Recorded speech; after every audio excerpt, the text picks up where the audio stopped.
ఓం శ్రీ సాయిరామ్. ఆదూరి సాయి ఝరికి స్వాగతం.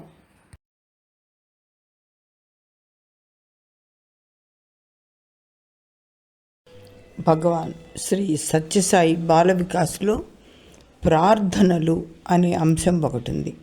బాలబాలికలకు ఉదయం లేచినప్పటి నుంచి నిద్రించే వరకు ప్రతి పని భగవత్ పరంగా చేయటం నేర్పించడమే ప్రార్థనలు అనే అంశం యొక్క ధ్యేయం. యా కుందేందు తుషారహారధవళ యా శుభ్రవస్త్రాన్వితా యా వీణావరదండమండితకరా యా శ్వేతపద్మాసనా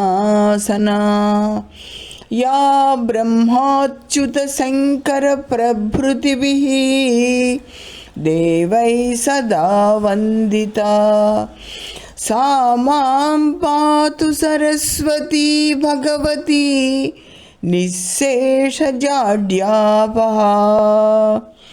మనకున్నటువంటి అజ్ఞానాన్ని సంపూర్ణంగా తొలగించమని వాగ్దేవి అయిన సరస్వతి మాతను ప్రార్థిస్తూ మనం ఈ అంశాన్ని చెప్పుకుందాం.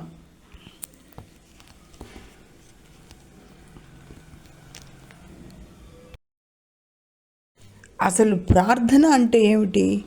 అడుగుట, వేడుట, యాచించుట, అర్థించుట.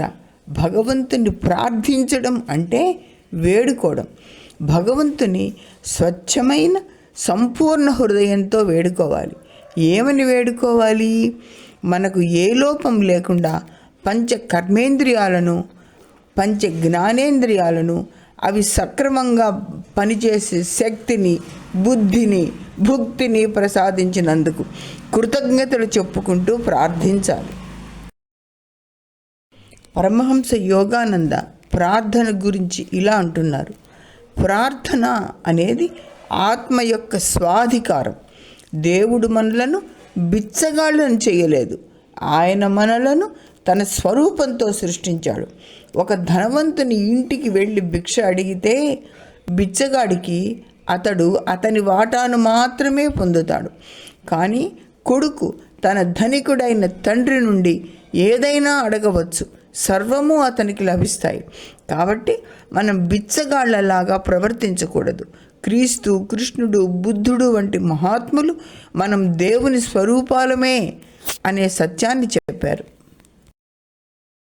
భగవాన్ శ్రీ సత్యసాయి బాబా వారు I am God, you are also God, my powers are patent, your powers are latent అన్న విషయం చెప్పింది మనకు తెలుసు. అంటే మనం భగవత్ స్వరూపులమే. మన ముఖానికి మురికి లేదా మట్టి పూసుకొని అద్దంలో చూసుకుంటే మన ముఖం అని మనం గుర్తించలేం. అలా మనం మన అసలు స్వరూపాన్ని గుర్తించలేకపోతున్నాం. ఎందుకంటే అరిషడ్ వర్గాల మురికి పట్టి నిజ తత్వాన్ని కప్పివేయటం వలన గుర్తించలేకపోతున్నాం. ప్రార్థన ఎవరి కోసం చెయ్యాలి? మనం మన కోసము, మన కుటుంబాల కోసము మాత్రమే కాక మన స్నేహితులకు, మన పొరుగువారికి, ఆపదలో ఉన్నవారికి, అనారోగ్యంతో బాధపడేవారికి, ప్రపంచంలోని అందరి కోసం, అందరి భద్రత కోసం ప్రార్థించాలి. మన కోసమే అడిగితే అది స్వార్థం, అందరి కోసం అడిగితే అది పరమార్థం. అయినా మనము ప్రపంచంలో ఉన్నాం కనుక అది మనకు చెందుతుంది కదా. ఒకసారి ఐసీయూలో 10 మంది ఉన్నప్పుడు 5 మందికి కేవలం మందులు మాత్రమే ఇస్తూ పరీక్షించారు 10 రోజుల పాటు. మిగతా 5 మందికి మందులతో పాటు ప్రతిరోజు, ప్రతి క్షణం బ్యాచెస్ మారుతూ ప్రార్థనలు చేయటం వలన 10 రోజుల తర్వాత వైద్యులు పరీక్షిస్తే ఎవరైతే ప్రార్థనలను వింటూ ఉన్నారో వారికి సంపూర్ణ ఆరోగ్యం చేకూరింది. కేవలం మందుల మీద ఉన్న వారికి మాత్రము ఆరోగ్యం చేకూరలేదు. అంటే ప్రార్థన పాజిటివ్ వాతావరణాన్ని పెంచి ఆరోగ్యాన్ని ప్రసాదిస్తుందని రుజువైంది. అబ్దుల్ కలాం గారు నిజమైన ప్రార్థన ఎలాంటిదో చెప్తున్నారు. దేవుడు మనల్ని సృష్టించిన శక్తి. ఆయన మన మనస్సులో, వ్యక్తిత్వంలో నిండి ఉన్నాడు. మనకు ఎంతో శక్తిని, సామర్థ్యాన్ని ఆయన ఇస్తున్నాడు. ఈ శక్తులను మరింత మెరుగుపరుచుకోవడానికి ప్రార్థన సహాయపడుతుంది. బంగారు దండను కూడా అప్పుడప్పుడు కడుక్కొని శుభ్రపరుచుకున్నట్లుగా నిత్యం మన హృదయాన్ని ప్రార్థనతో శుభ్రపరుచుకుంటూ ఉండాలి. ఒకమారు సత్యసాయిబాబా వారు బృందావనంలో తమ విద్యార్థులతో ముచ్చటిస్తూ, భగవంతుని యొక్క అనుగ్రహం లేనిదే గడ్డిపోచ కూడా కదలదు అన్నారు. ఒక విద్యార్థి, స్వామి, నా చెయ్యి కదపటానికి కూడా భగవదనుగ్రహం ఉండాలా అని చిలిపిగా అడిగాడు. అప్పుడు స్వామివారు చిరునవ్వు నవ్వారు. ఆ విద్యార్థి చేతులు పైకి కిందికి చుట్టూ తిప్పుతూ, చూడండి స్వామి, నా చేతులను నేను చక్కగా కదుపుతున్నాను కదా అన్నారు. ఒక్క క్షణమాగి భగవాన్ బాబావారు, ఏది ఇప్పుడు కదుపు అన్నారు. అతడి చేతులు స్తంభించిపోతాయి. శరీరం అంతా స్తంభించిపోతుంది. ఒక్క వేలు కూడా కదపలేకపోతాడు.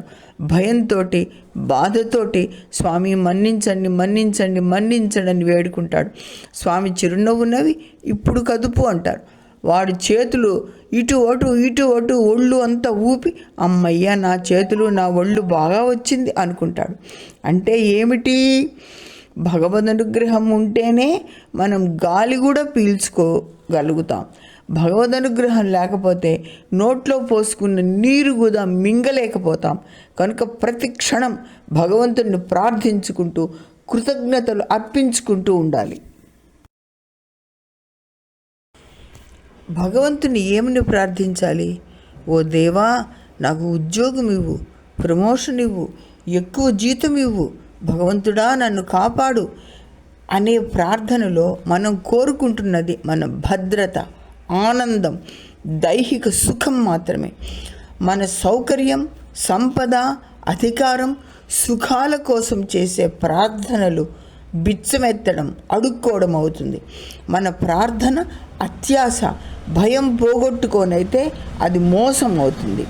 మనకు భగవంతుని పట్ల సంపూర్ణ విశ్వాసం ఉంటే ఆయన మనలను కాపాడుతాడు అనే నమ్మకం ఉంటే అలా ప్రార్థించాలి. మనం చేసే ప్రార్థన సమస్త లోకా సుఖినో భవంతు, అది అసలైనటువంటి ప్రార్థన. మనకు కావలసిన దాన్ని మనం భగవంతుని మాత్రమే అడగాలి. ఒకరోజు ఒక రాజుగారు వాహ్యాలకి వెళుతూ ఒక చెట్టు కింద కూర్చున్న సన్యాసిని చూశాడు. అతనికి ఒంటి మీద బట్టలు కూడా సరిగ్గా లేవు. చలికి, గాలికి, వర్షానికి, ఎండకు బాధపడుతున్నాడని భావించి మహారాజు గారు అతని సమీపానికి వెళ్ళి, మహానుభావ, రేపు మీరు మా మందిరానికి రండి, మీకు ఒక ఇల్లు ఇస్తాను అని చెప్తాడు. సన్యాసి, నాకు అవసరం లేదు, ఇక్కడ బాగానే ఉంది మహారాజా అంటే, కాదు కాదు, నా తృప్తి కోసం మీరు రండి అంటాడు. సన్యాసి సరే అంటాడు. మర్నాడు ఈ సన్యాసి రాజమందిరానికి వెళ్తాడు. రాజుగారు తన పూజా మందిరంలో కూర్చుని, భగవాన్, నేను పక్క రాజ్యం మీదకి దండెత్తి వెళ్తాను, నేను ఆ రాజ్యాన్ని జయించి ఆ సంపదను కూడా నా రాజ్యంలో కలుపుకొని నా రాజ్య వైశాల్యాన్ని పెంచుకునే విధంగా నన్ను ఆశీర్వదించండి అని అడుగుతూ ఉంటాడు. అది విని సన్యాసి వెళ్ళిపోతూ ఉంటాడు. మహారాజు బయటకు వచ్చి సన్యాసి వెళ్ళిపోవడం చూసి వెనక్కు పిలిపిస్తాడు. మహానుభావ, వీరెందుకు వెళ్ళిపోతున్నారు అని అడిగితే, మహారాజా, మీరే భగవంతుని అడుక్కుంటున్నారు కదా, అడుక్కునేవాడికి ఏమిస్తాడు అని నేను వెళుతున్నాను అని చెప్తాడు. అప్పుడు మహారాజుకు జ్ఞానోదయం అవుతుంది. అంటే మనం ఏదైనా కోరుకునేటప్పుడు తగిన విధంగా కోరుకోవాలి, కానీ అత్యాసపూర్వకమైనటువంటి కోరికలు భగవంతుణ్ణి కోరుకోకూడదు. మనకు ఎంత అర్హత ఉందో దాన్ని భగవంతుడు మనం అడగకుండానే ఇస్తాడు. ప్రార్థన చేయడం ఎందుకు అంటే, మనకు మంచి ఆరోగ్యము, అవయవాలు అన్నీ సక్రమంగా ఇచ్చినందుకు భగవంతునికి కృతజ్ఞతలు చెప్పుకోవడానికి, సమస్త లోకాలను సుఖశాంతులతో ఉంచమని కోరాలి. అంతా సుఖంగా ఉంటే మనము సుఖంగా ఉంటాం. మనలోనూ స్వార్థం ఉంది, ఈ ప్రార్థనలోనూ స్వార్థం ఉంది. మనం ఈ లోకంలో ఉన్నాం కనుక ఆ ప్రార్థన వలన మనము సుఖశాంతులను పొందుతాం. ఈ విషయాన్ని గ్రహించుకొని సమస్త లోక సుఖినో భవంతు అనే ప్రార్థన చేయటం చాలా అవసరం. అయితే భగవంతుణ్ణి కూడా మోసం చేయాలనే తలంపులు మానవులకు ఉండడం సహజం. ఒక విద్యార్థి పరీక్ష రాసే ముందు భగవంతుణ్ణి ప్రార్థించుకున్నాడు, భగవాన్ నాకు అన్నీ వచ్చిన ప్రశ్నలే రావాలి, నాకు ఫస్ట్ రావాలి, అన్ని ప్రశ్నలకు నేను చక్కగా సమాధానం చెప్పాలి, రాయాలి అని కోరుకుంటాడు. పరీక్ష పేపర్ ఇస్తారు, అన్ని వాడికి వచ్చిన ప్రశ్నలే. 3 గంటల పరీక్షను 1 గంటలో రాసేసి ఆ తర్వాత తాను భగవంతుడికి చేయిస్తానన్న పులిహోర, వడమాల ఆంజనేయుల స్వామికి వేయిస్తానని మొక్కుకుంటాడు పరీక్ష బాగా రాస్తే. అప్పుడు ఇంకొక పేపర్ తీసుకొని లెక్కలు కట్టడం ప్రారంభిస్తారు. నేను 2 కిలోల పులిహోర చేయిస్తానన్నాను, 2 కిలోల మినప్పప్పుతో వడమాల వేయిస్తానన్నాను అని వాటికి లెక్కలు రాసుకుంటాడు. చాలా డబ్బులు అవుతాయి. అబ్బా ఇంతెందుకు, సగం చేయిద్దాములే అని 1 కిలో పులిహోర, 1 కిలో మినప్పప్పుతో వడమాల వేయడం లెక్కలు వేసుకుంటాడు. అది ఎక్కువ అవుతుంది, ఇది ఎక్కువే, ఇంతెందుకు, 200 గ్రాముల బియ్యంతో పులిహోర, 200 గ్రాముల మినప్పప్పుతో వడమాల చేస్తే చాలు. ఆయన ఏమన్నా తింటాడా ఏమన్నానా? జస్ట్ నేను అనుకున్నాను కనుక అంతవరకు చేయిస్తానని లెక్కలు వేసుకుంటూ ఉంటాడు. ఈ లోపల పరీక్ష సమయం అయిపోతుంది. వాచర్ వచ్చి పేపర్లు ఇవ్వమంటాడు. అతను తన చేతిలో ఉన్న పేపర్స్ ఇచ్చేసి బయటికి వస్తాడు. తీరా బయటికి వచ్చాక చూసుకునేసరికి వాడి గుండె ఆగిపోతుంది. పులిహోర, వడమాల కాగితాలు వాచర్కిచ్చి తాను రాసినటువంటి ఆన్సర్ పేపర్ జోబులో పెట్టుకొని తెచ్చుకుంటాడు. భగవంతుడి మోసం చేయాలనుకుంటే మనమే మోసపోతాం. నిజాయితీగా ప్రార్థించటం, మొక్కులు మొక్కుకోవడం అవసరం. అన్ని మతాలలోనూ ప్రార్థనలు ఉన్నాయి. ఒక్కొక్కరు ఒక్కో సమయంలో ప్రార్థిస్తారు. రోజు దేవుని ప్రార్థిస్తే ఆ అనంతమైన భగవత్ శక్తిలో మనం ఏకమవుతాం. మనకు రోజు ఎదురయ్యే పరిస్థితులను ఎదుర్కోను కొత్త ఆలోచనలు వస్తాయి, శక్తి వస్తుంది. ప్రార్థనలు పరిష్కారాలను ఇస్తాయి. ప్రార్థన చేయడం అనేది ఆధ్యాత్మికంగా స్నానం చేయడం లాంటిది. ప్రార్థనలో మనకు భగవంతుడు ఇచ్చిన వాటన్నింటికీ కృతజ్ఞతలు చెప్పుకోవాలి. ఎవరైనా ఏదైనా చిన్న సాయం చేస్తేనే థ్యాంక్స్ అంటాం కదా. ప్రార్థన అంటే భగవంతునికి ధన్యవాదాలు చెప్పుకోవడం. కష్టపడే తత్వం, కరుణ, దయ, జ్ఞానం వంటి లక్షణాలు ఇవ్వమని మనం ప్రార్థించాలి. పూర్వం కుష్ఠరోగులను ఊరి బయట ఉంచేవారు. ఒక కుష్ఠరోగి ఒక చెట్టు కింద కూర్చుని భగవంతుని ప్రార్థిస్తూ ఉంటాడు. చలికి వణుకుతూ ఉంటాడు. అతని శరీరం అంతా కుష్ఠు వ్యాధితోటి ఉంటుంది. ఆ దారిన వెళుతున్నటువంటి ఒక యాత్రికుడు అతన్ని చూసి, ఏమయ్యా, ఇంత బాధలో ఉండి కూడా భగవంతుని ప్రార్థిస్తున్నావు, నీకింత భయంకరమైన జబ్బు ఇచ్చినందుకు భగవంతుణ్ణి ద్వేషించాలి కానీ ప్రార్థిస్తున్నావేమిటి అంటాడు. దానికి కుష్ఠవ్యాధిగ్రస్తుడు చెప్పిన సమాధానం వింటే మన గుండె కరిగిపోతుంది. భగవంతుడి పట్ల అతనికి ఉన్నటువంటి భక్తికి మనకు జ్ఞానోదయం అవుతుంది. అతడు ఏమన్నాడంటే, అయ్యా, నా శరీరం అంతా కుష్ఠవ్యాధితోటి ఉన్నా, నా నోరు, నాలుక ఇంకా బాగానే ఉన్నాయి కదా, నా నాలుక పలికేంత వరకు భగవంతుణ్ణి ప్రార్థించటం వలన నాకు మనశ్శాంతి కలుగుతుంది అని చెప్తాడు. చూడండి అతని యొక్క గొప్ప భక్తి ఎంత మహత్తరమైనదో. ప్రార్థనలు ఏ రూపంలో ఉండాలి? వేద అనువాకాలలోనా, సంస్కృత శ్లోకాలలోనా, తెలుగు పద్యాలలోనా, ప్రోజులోనా, పొయిట్రీలోనా అని మనం అనుకోనవసరం లేదు. ప్రార్థన మంత్రాలుగానో, పద్యాలుగానో, సంస్కృత శ్లోకాలుగానో ఉండనక్కర్లేదు. అనేక మతాల వారు వారి వారి పద్ధతులలో ప్రార్థన చేస్తూ ఉంటారు కదా. అన్ని ప్రార్థనలను భగవంతుడి చెంతకు వెడతాయి. హిందూ మతంలో ప్రార్థనలు పూర్వం నుండి సంస్కృత శ్లోకాలలో ఉండటాన వాటిని వాగ్దోషాలు లేకుండా పఠించాలి. భగవంతునితో గాఢమైన సంబంధం పెంచుకోవటమే ప్రార్థన అంటే. ప్రార్థన అంటే భగవంతుడితో సంభాషించటం, ఉత్తమమైన దానిని ప్రసాదించమని కోరడం. ఉత్తమమైనది అంటే సమస్త లోకాలలోని సర్వజీవుల శ్రేయస్సు కోరేదే ఉత్తమ ప్రార్థన. ప్రార్థన ఎప్పుడు చేయాలి? ప్రార్థనకు ఒక సమయం లేదు. ఏ విధంగానైతే మనం శ్వాస తీసుకొని విడుస్తామో ఆ విధంగా ప్రార్థన నిరంతరం జరుగుతూనే ఉండాలి. ప్రార్థనకు ఒక సమయాన్ని కేటాయించుకోవడం అమాయకత్వం. ప్రార్థన నిరంతరం మన హృదయంలో ప్రతిధ్వనిస్తూనే ఉండాలి. ప్రార్థన చేయడం కోసం భక్తి, విశ్వాసాలు మాత్రమే ముఖ్యం. ప్రార్థన రక్షణ, ధైర్యం, శక్తినిస్తుంది. చూడండి, కేవలం రామాని పలకలేక మరా మరా మరా అనే 2 అక్షరాలు పలికిన క్రూరుడైన రత్నాకరుడు గొప్ప మహర్షిగా మారి వాల్మీకి అయి రామాయణాన్ని వ్రాశాడు. అది ప్రార్థన యొక్క మహత్తు. మా అంటే ఈశ్వరుడు, రా అంటే జగత్తు. సమయం లేదు మాకు ప్రార్థన చేయటానికి, గుడికి రావటానికి, భజనలకు రావటానికి అనుకుంటాం. మొబైల్ చూసుకొని స్నేహితులతో పిచ్చా పార్టీ చేయడానికి, టీవీ చూడటానికి ఉన్న సమయం ప్రార్థనకు ఉండదు మనకు. అప్పుడు దేవుడు కష్టం వచ్చినప్పుడు అడిగితే చూద్దాం, తీరినప్పుడు వస్తాను అంటాడు. గజేంద్రుని ఎలా కాపాడాడు? విశ్వాసంతో పిలిచినందువలన పరిగెత్తుకొని వచ్చాడు.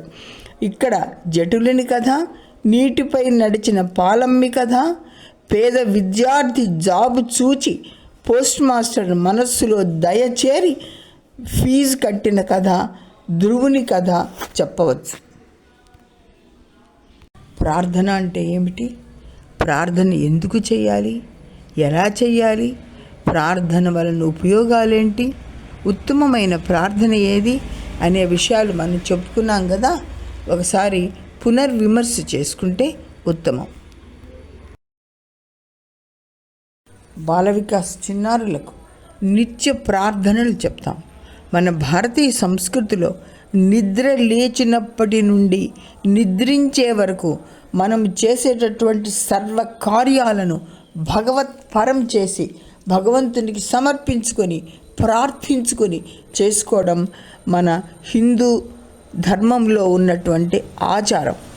మనం వినాయకుడి ప్రార్థనతోటి బాల వికాస్ బాలబాలికలకు ప్రార్థనా శ్లోకాలు చెప్పడం అనేది జరుగుతూ ఉంటుంది. వక్రతుండ మహాకాయ కోటి సూర్య సమప్రభ నిర్విఘ్నం కురు మే దేవా సర్వకార్యేషు సర్వదా. వక్రములను తుండం చేసేవాడు వక్రతుండు.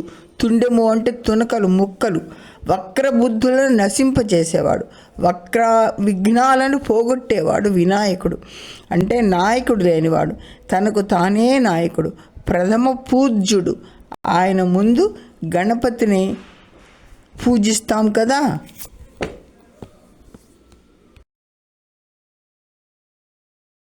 నిద్ర లేచినప్పటి నుండి తిరిగి నిద్రించే వరకు భగవంతుని స్మరిస్తాం. ధన్యవాదాలు చెప్పుకోవడం మన సంస్కృతిలోని ఉత్తమ భాగం. ఉదయ ప్రార్థన. కరాగ్రే వసతే లక్ష్మీ, కరమధ్యే సరస్వతి, కరమూలే స్థితా గౌరీ, ప్రభాతే కరదర్శనం. అరచేతిలో ముగ్గురు దేవతలు ఉన్నట్లుగా భావించి మంచి పనులు చేయడానికే నా చేతులను ఉపయోగిస్తాను అని మనము భగవంతుని ముందు ప్రార్థన చేసుకుంటాం. ఇక్కడ అందమైన చేతుల కథ చెప్పవచ్చు. నిద్ర లేవగానే కాలు కింద పెట్టే ముందు భూమాతను క్షమించమని ప్రార్థించడంలో చాలా ఉత్తమమైనటువంటి సంస్కారం మన భారతీయ సంస్కృతి మనకు నేర్పించింది. సముద్రవసనే దేవి పర్వతస్థన మండలే విష్ణుపత్ని నమస్తుభ్యం పాదస్పర్శక్షమస్వమే. మనలో ఉన్న భూతత్వం భూమిని తాకగానే ఉత్తేజితమవుతుంది. అందుకే ఈ ప్రార్థన చేయటం. నిద్ర లేవగానే కాలు కింద పెట్టే ముందు భూమాతను క్షమించమని ప్రార్థించడంలో చాలా ఉత్తమమైనటువంటి సంస్కారం మన భారతీయ సంస్కృతి మనకు నేర్పించింది. సముద్రవసనే దేవి పర్వతస్థన మండలే విష్ణుపత్ని నమస్తుభ్యం పాదస్పర్శక్షమస్వమే. మనలో ఉన్న భూతత్వం భూమిని తాకగానే ఉత్తేజితమవుతుంది. అందుకే ఈ ప్రార్థన చేయటం. సూర్యదేవుని ప్రార్థన.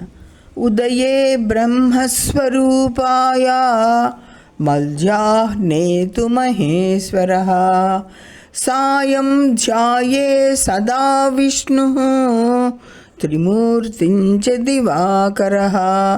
సూర్యుని వెలుగు ప్రసరించగానే మనలోని జ్ఞానం ప్రేరేపితమవుతుంది, మెదడుకు చురుకుదనం వస్తుంది. సర్వము నీవే నాకు తోడు నీడ అని భగవంతుని ప్రార్థించడం. త్వమేవ మాతా చ పితా త్వమేవ త్వమేవ బంధుశ్చ సఖా త్వమేవ త్వమేవ విద్యా ద్రవిణం త్వమేవ త్వమేవ సర్వం మమ దేవదేవ. ఈ శ్లోకానికి సరిగ్గా ఉన్నటువంటి శ్లోకం కృష్ణ శతకంలో ఉంది. నీవే తల్లివి తండ్రివి, నీవే నా తోడు నీడ, నీవే సఖుడవు, నీవే గురుడవు దైవము, నీవే నా పతియు గతియు నిజముగ కృష్ణ. ఇది సర్వస్వ శరణాగతి. దీనికి సంబంధించినటువంటి కథ ప్రహ్లాదుని భక్తి కథ చెప్పినట్లయితే నిర్భీతి కలుగుతుంది. భోజన సమయ ప్రార్థన. భోజనం ఇచ్చినందుకు భగవంతునికి కృతజ్ఞత చెప్పుకోవడం. హరిర్దాత హరిర్భోక్త హరి అన్నం ప్రజాపతి హరి విప్ర శరీరస్తు భుంక్తే భోజ్యయతే హరి. నివేదించిన భోజనం భగవంతుని ప్రసాదంగా మారుతుంది. తమాషగా హరిర్దాత వడా భోక్త హరి ఇడ్లీ సాంబార్ సహిత హరి పూరి కూరతోటి భుంక్తే భోజ్యయతే పెసరట్. తమాషగా పిల్లల్ని నవ్వించడం కోసం ఇది. కొంచెం పెద్ద పిల్లలకు బ్రహ్మార్పణము అహం వైశ్వానరో భూత్వా కూడా మనము చెప్తాం. ఈ రెండు శ్లోకాలు కూడా చదివి భుజిస్తే అది ప్రసాదంగా మారిపోతుంది. ఒక వేద పండితుడు ప్రతిరోజు హోమం చేసి గాయత్రి మంత్రం జపించి భూత యజ్ఞం కోసం ఆహారం పెట్టేవాడు. ఒక రోజున ఆ చెట్టు క్రింద ఆహారం పెడుతూ ఉండగా ఒక దయ్యం క్రిందికి దూకి వస్తుంది. దేవతగా మారిపోయి, మహానుభావ, నీవు రోజు జపించే గాయత్రి మంత్రం వినడం వలన నాకు శాప విముక్తి అయింది అని నమస్కరించి వెళుతుంది.